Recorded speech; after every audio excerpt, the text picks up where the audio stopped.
Let's take a look at how I take this fight. Look, I stand in front of my team with my shield. The Shyvana actually dealt so much damage to me, but I completely outplayed them. Look at this.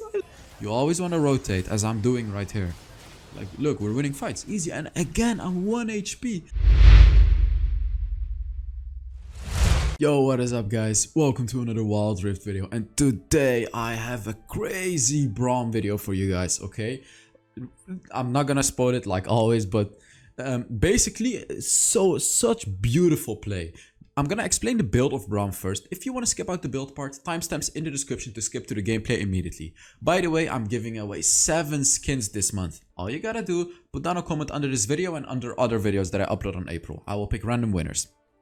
Okay, so let's talk about building Braum. About Braum, there really is only one good build, and I've tried different things. I've tried, like, you know, I've tried a lot, and I really concluded that this is basically your go-to build. Like, what I have tried is I've tried to go for Deadman's Plate first, you know, basically like a full tank build. However, I don't like it. I just prefer the Zeke's Convergence with the Protector's Vow, and let me explain to you why. First of all, Zeke's Convergence. This item is going to make you very tanky in the early game because it gives you armor and magic resist, max mana, and ability haste, which is really, really nice on Braum. Also, the passive is really amazing for your ADC. Like, if you have an ADC that is at least doing some damage, when you use your ultimate, you'll give him a massive boost. Like, you should read through the passive if you don't know what Zeke's Convergence does. I'm not going to explain it all. By the way, I'm going to make a full item explanation video very soon as well. So, you know, I'm going to make that soon. So just start with the Zeke's Convergence. You can get this item before the first dragon if you get 1 kill or 1 assist, by the way. So keep that in mind as well. After that, I like to get boots. And boots depend on the game. So I either go for plated steel caps or I go for Mercury's threats. Of course, if the enemies have a lot of stuns, CC, you know, slow, stuns, everything, I go for Mercury's threats. Also, if the enemy has a lot of ability power, I also go for Mercury's threats. If I just want to have defense against attack damage, I go for plated steel caps. Plated steel caps are amazing. These are, I would say, these are the best boots for Braum because first of all, they give you 15 armor. Secondly, which is the best thing, is it blocks 15% of the damage you take from basic attacks. So if the enemy Jinx would deal 100 to you normally, with these boots, they'll deal 85, and they'll actually deal even less because it gives you 15 armor as well. So, you know, keep that in mind. After that, I get enchantments. So enchantments it depends on the game. There's basically 2 enchantments that I go for on Braum, which is first of all Redemption. Secondly, Locket. Let me explain to you when you get Redemption and Locket. You get Locket when you need the heal, when you need sustain, like when you want to out-sustain the enemy. What I mean with sustain is long-term damage. If the enemy has a lot of burst, like Katarina, like Zed, like Evelyn, get a Locket, okay? And that's all you need to know. That's all you need to know about how to build the first items. Wait, no. Yeah. After that, Protector's Vow. Protector's Vow is amazing on Braum, especially because it works really well with his second ability, because your second ability allows you to dash to an ally, and when you stay close to them, they'll have a massive shield, which is amazing, okay? And after Protector's Vow, you know, it's situational. Like here, these are all random items. If you need movement, speed, and armor, get Deadman's Plate. If the enemies have a lot of critical damage, and critical damage also is like, wait, let me tell you.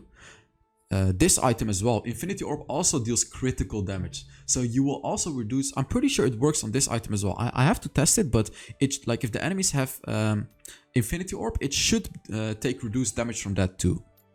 Then you can get into Edwin's Omen.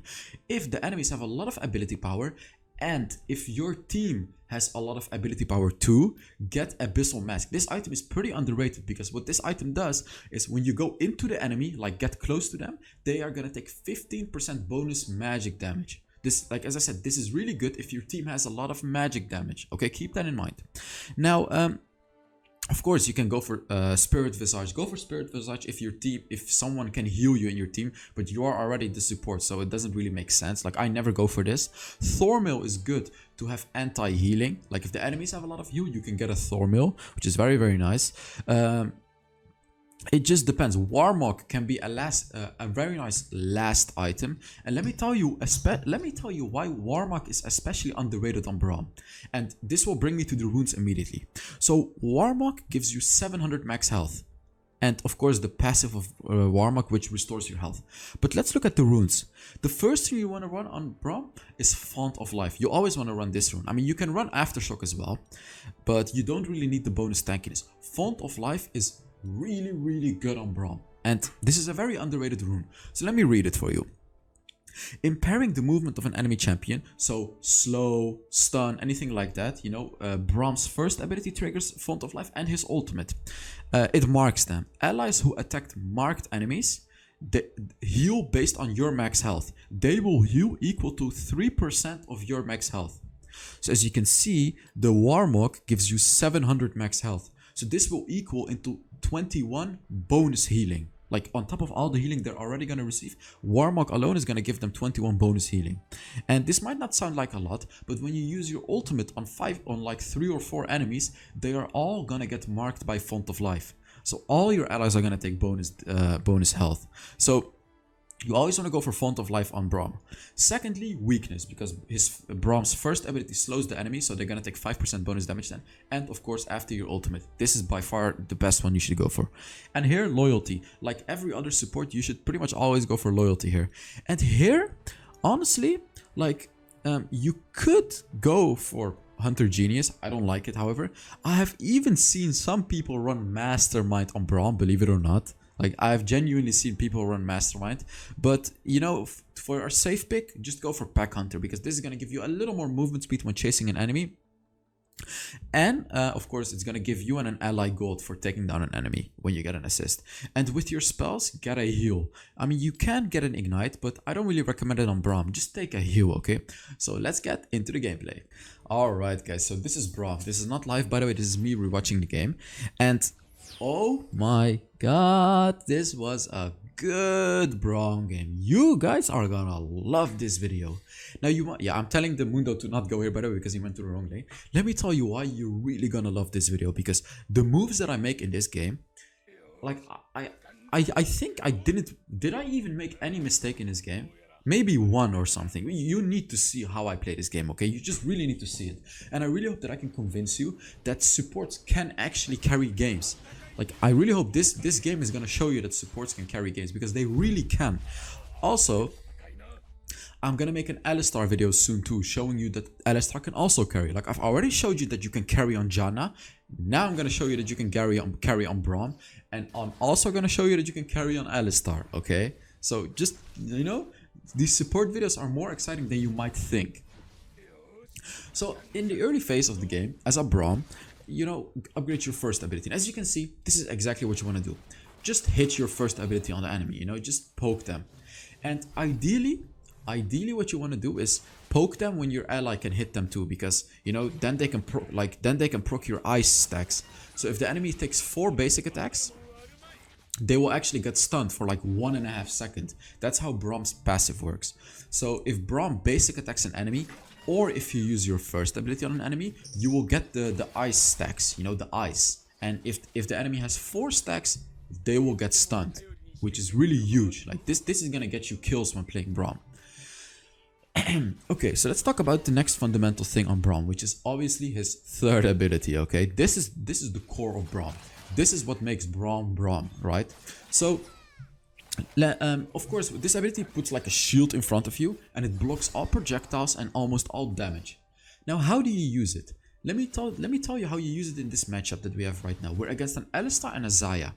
The thing that you want to do on Braum is when the Alistar goes in, listen carefully, when the Alistar goes into my ADC, I first throw my first ability on the Alistar, you know, to get the ice stacks, or I basic attack the Alistar, one of the two.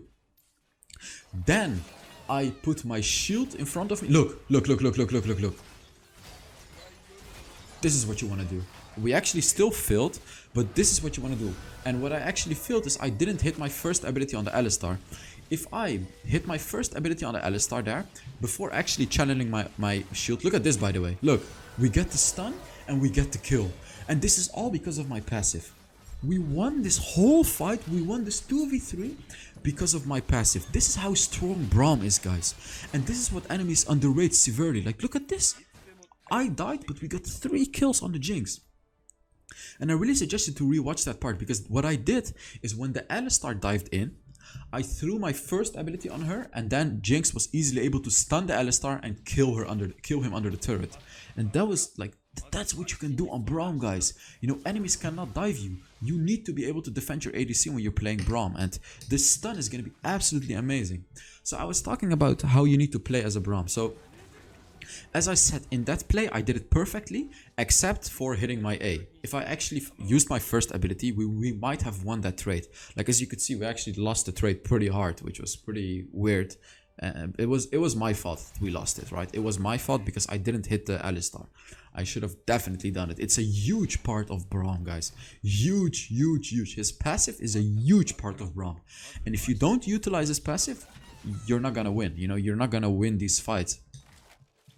So another thing that I have to note about Braum is, just like Janna and Alistar, you can rotate. Braum is really nice at rotating and ganking mid lane, for example. You can even gank top lane, like if you want. And this is a thing that I almost never see support players do, which I find really stupid, because like this is so good. And you guys are going to be the ones that are going to learn it from me, because this is important. You can rotate to other lanes, you know? Don't just stay in the dragon lane. Please, guys, don't be that type of support. If you feel like you can get a kill in mid lane, go mid lane. Tell your ADC, you know, tell your ADC, play safe. Please play a little safe. I'm gonna rotate. They should be fine. Like, they shouldn't die. It should just stay under that turret and relax. Then you can rotate and, you know, get the kills in other lanes. Get them ahead as well. And that is what's gonna differentiate you from the average support. This is what's gonna get you out of that silver rank that you've been stuck in for 5 months already, and get you to the platinum emerald ranks, guys.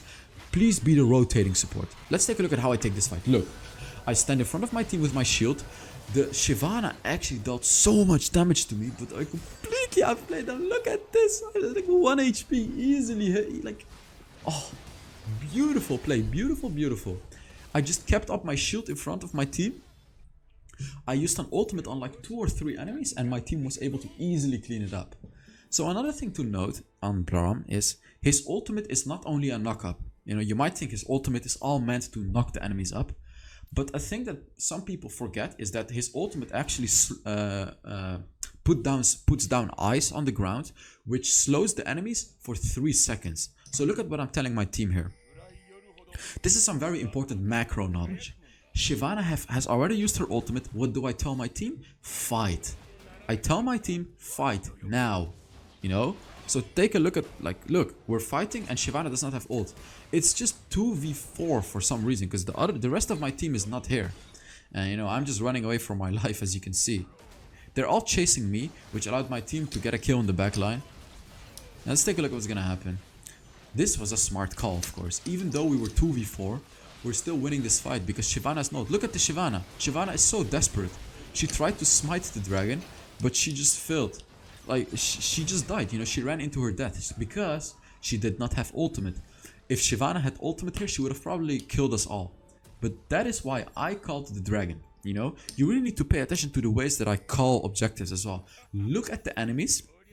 And when you know that they've used important abilities, you know, like Fiora ultimate, Mundo ultimate, Shyvana ultimate especially, this is the most important one out of all of them. If you've seen that they already used ultimate, and if your team does have ultimates, take the fight, guys. You always want to take fights like that.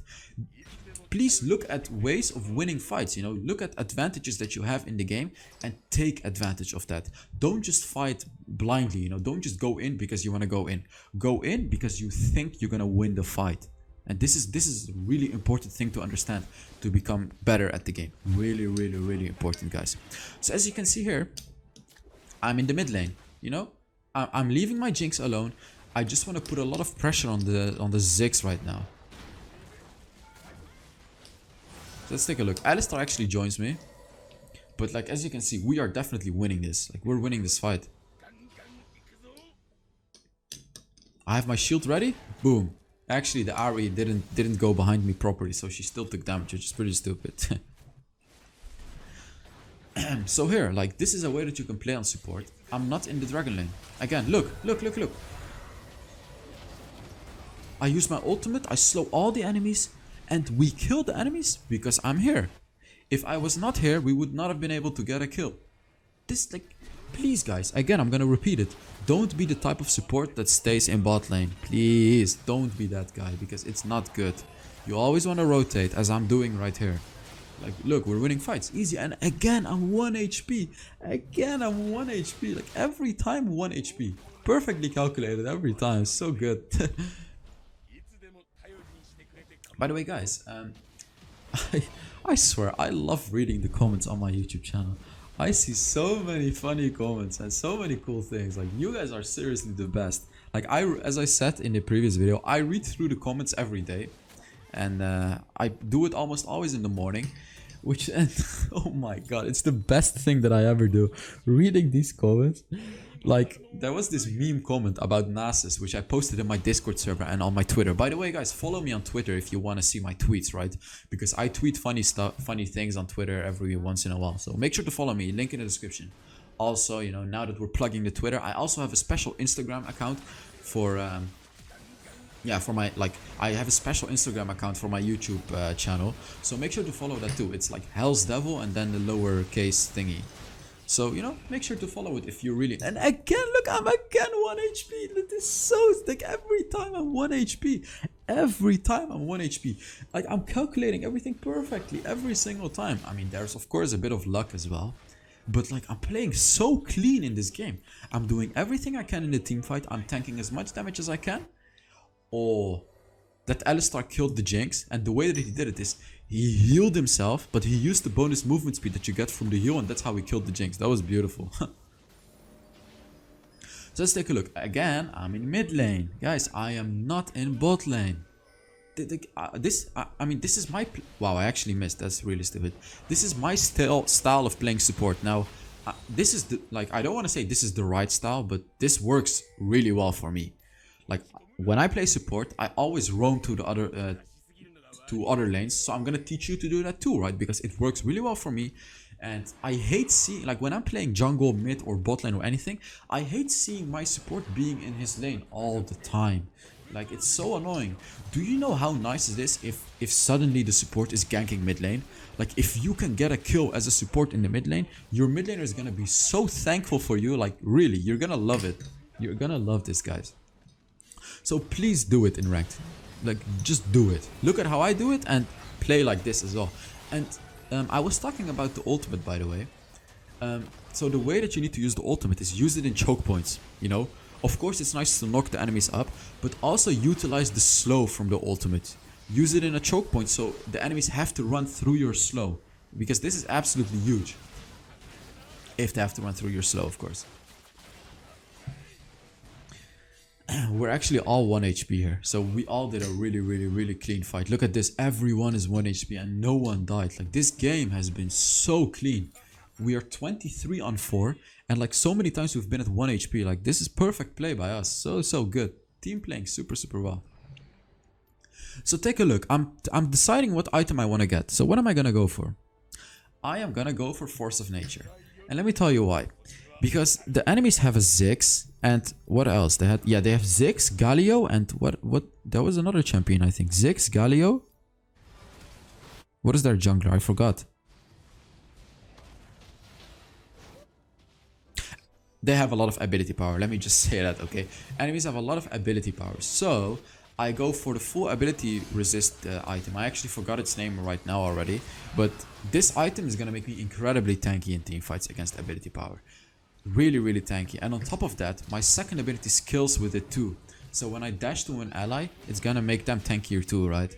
So here, another easy peasy kill. Like, look at me, I have 4 kills and 18 assists. I've participated in 22 out of 27 kills already. What? What? That is like, that's a lot, guys. That is a lot. And why do you think? Let me tell you why. Because I rotated to other lanes. If I didn't rotate, I might have only had like 10 assists or something, you know. This rotating strategy is like, you're always gonna get A tier or S tier on support if you effectively do this, because you just have so much effect on the game. Like, look, I'm everywhere. I am everywhere. Wherever my team goes, I'm ready to save them. Look at this. I mean, unfortunately, he dived a little too far to be saved, but I did what I could do, you know. I did what I could do. Here again, you know, I'm just hitting my first ability on the Zaya, and if she gets stunned, she's dead. Here, boom, easy. Easy peasy. Playing so aggressive.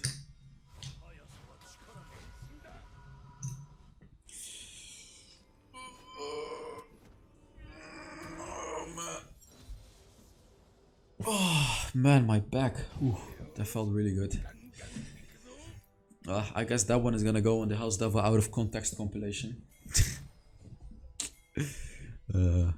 Yeah. Okay. Some people knew what I was talking about, and I'm talking to those some people, you know. So funny. I swear, I love the comment section so much. You guys don't even know. It's so funny. So many cool things. Like, you guys are so creative. Honestly, I should make a video one time with the funniest comments. Like, I should probably make a video and just, you know, put the funniest comments on there. It's just hilarious, really. Really, really hilarious. So at this point, like, the game is over. Like, what can the enemy do? We just have to get Baron. And in a situation like this, you know, don't stick in the enemy base. You know, don't just try to go for kills. Get Baron or Dragon and, you know, continue the game. That's what you want to do. You want to win the game. You don't want to delay the game. Because if you stay in the enemy base and keep pushing, like, it's not going to be easy to finish, because they can be under their turrets and play defensive and defend their turrets. What's going to happen then? They're going to farm up, and, you know, you won't be as strong compared to them anymore. So keep that in mind. If you want to snowball in the mid game, don't, like, if you've already taken almost all the turrets, don't continue taking the turrets. I mean, if you can, of course, do it, but the best thing is gonna be to take Baron. And when you take Baron, then you can push. You know, with the empowered minions, you can hard push, because these are not gonna be easy to hold back from the enemy, by the enemies. Whew, man, my mouth is dry. Take a look. I use a beautiful shield, beautiful shield, and block all the enemy's damage. Like, this is what Braum can do, guys. Whenever the enemy Alistar engages, you use your shield. Easy. Easy peasy. What? What happened? Disconnected? Well, we won the game. So let's take a look at what rating I got. I don't remember if I got MVP or not. But if I look at this, I should have been MVP for sure. The way that I played, this is MVP gameplay. So yes, it was S tier. But my Jinx gets MVP with A tier. Okay, so as you can see, 26 kill participation, guys. So thank you very much for watching. I really hope you enjoyed the video. And yet again, I will see you all in the next Wild Rift video. Bye bye.